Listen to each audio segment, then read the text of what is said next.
O Império Mars. O homem que faliu 3 vezes, o filho que foi expulso e a guerra de poder que criou um dos maiores impérios do mundo. Ele já havia falido 3 vezes. Em um mercado que não perdoa nem a primeira. O nome dele era Frank Mars, e naquela altura ninguém o via como um visionário, muito menos como um futuro fundador de um império bilionário. Para o mercado, ele era apenas mais um empresário quebrado, marcado por decisões erradas, timing ruim e um corpo frágil demais para sustentar grandes ambições. O que quase ninguém sabia é que, enquanto o mundo o descartava, uma decisão silenciosa estava sendo tomada dentro de uma família. Uma decisão que, anos depois, colocaria pai e filho em lados opostos de uma das histórias mais brutais de estratégia empresarial, poder e sucessão corporativa já vistas. Se você quer entender como erros de CEO, conflitos internos e visão de longo prazo moldam empresas que sobrevivem por gerações, esta história foi feita para você. E se esse tipo de análise profunda faz sentido, inscreva-se no canal e deixe o like agora, porque tudo que vem a seguir vai mudar a forma como você enxerga negócios. Frank Mars nasceu em 1883, em Newport, Minnesota, em uma época em que sobreviver já era um desafio diário. Ainda criança, ele contraiu poliomielite, uma doença altamente infecciosa que podia causar paralisia permanente, problemas respiratórios graves e até a morte. Frank sobreviveu, mas pagou um preço alto. A doença o deixou fisicamente debilitado pelo resto da vida, limitando seus movimentos e confinando-o por longos períodos dentro de casa. Enquanto outras crianças brincavam, Frank observava. Observava a mãe enfrentar um processo longo, repetitivo e cansativo para produzir chocolates frescos artesanalmente. Era um trabalho quase invisível, feito à base de paciência, erro e repetição.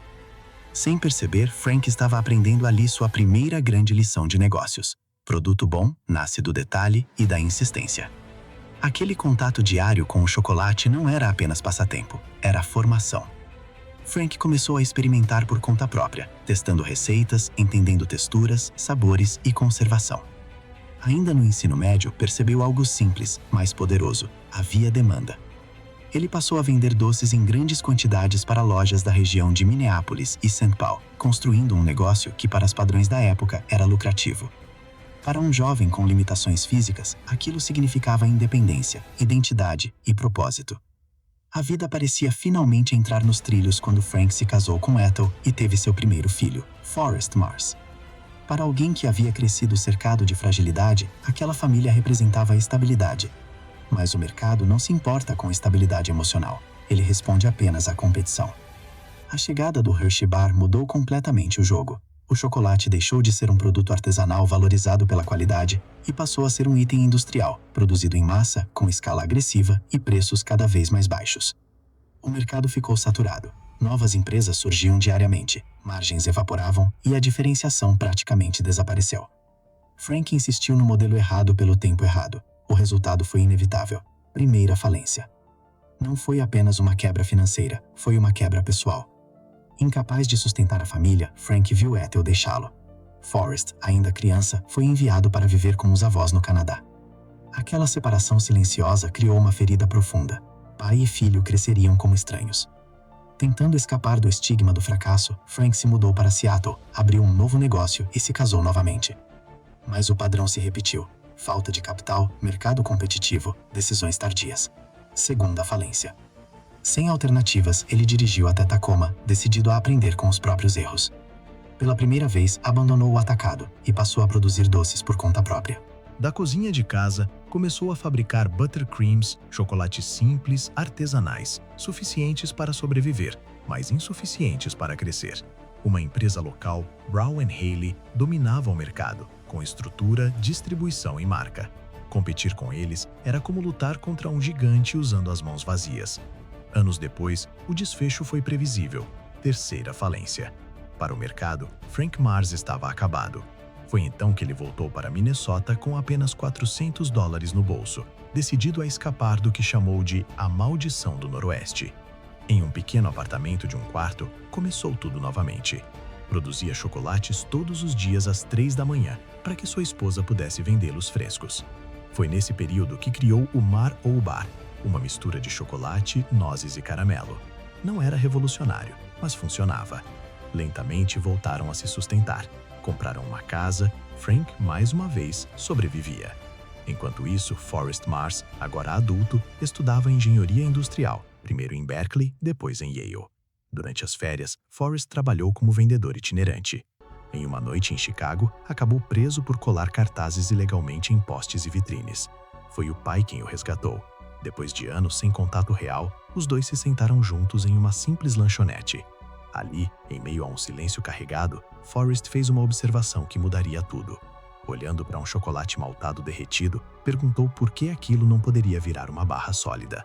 Frank ouviu. Pela primeira vez, ouviu de verdade. Começou a experimentar nougat, uma base feita de claras batidas e xarope de açúcar, mais barata e volumosa que chocolate puro. O resultado foi brilhante. Uma barra maior, mais barata de produzir e extremamente satisfatória para o consumidor. Ele a chamou de Milky Way. O impacto foi imediato. As vendas explodiram. Em apenas um ano, o faturamento cresceu 10 vezes, alcançando o equivalente a 11 milhões de dólares atuais. Pela primeira vez, Frank Mars tinha uma vantagem estratégica clara. O mercado não reagiu, correu atrás. Com o sucesso vieram fábricas, expansão e novos produtos como Snickers e Three Musketeers. As vendas chegaram a 24 milhões de dólares por ano. Para Frank, aquilo era o topo. Para Forrest, era apenas o início. Ele queria expandir para fora dos Estados Unidos. Frank recusou. Estava confortável. O conflito era inevitável.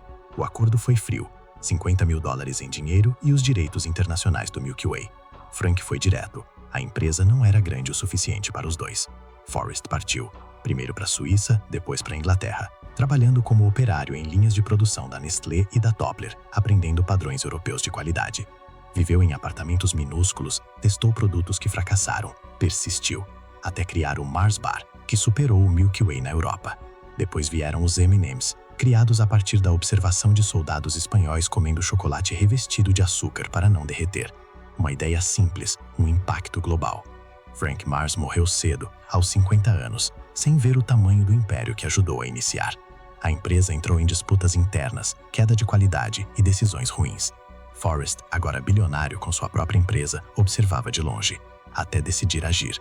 Comprou participações, unificou operações e assumiu como chairman, presidente e CEO. Cortou excessos, eliminou luxos, chamou funcionários de associados, aumentou salários e criou incentivos. Em poucos anos, as vendas chegaram a 7,2 bilhões de dólares, superando a Hershey. Hoje, a Mars vale cerca de 90 bilhões de dólares e controla algumas das marcas mais reconhecidas do planeta. Essa não é apenas a história de chocolate, é a história de fracasso, visão, estratégia e poder. E se você quer continuar entendendo como decisões silenciosas constroem impérios, inscreva-se no canal e deixe o like agora. Aqui toda semana você senta na cadeira do CEO.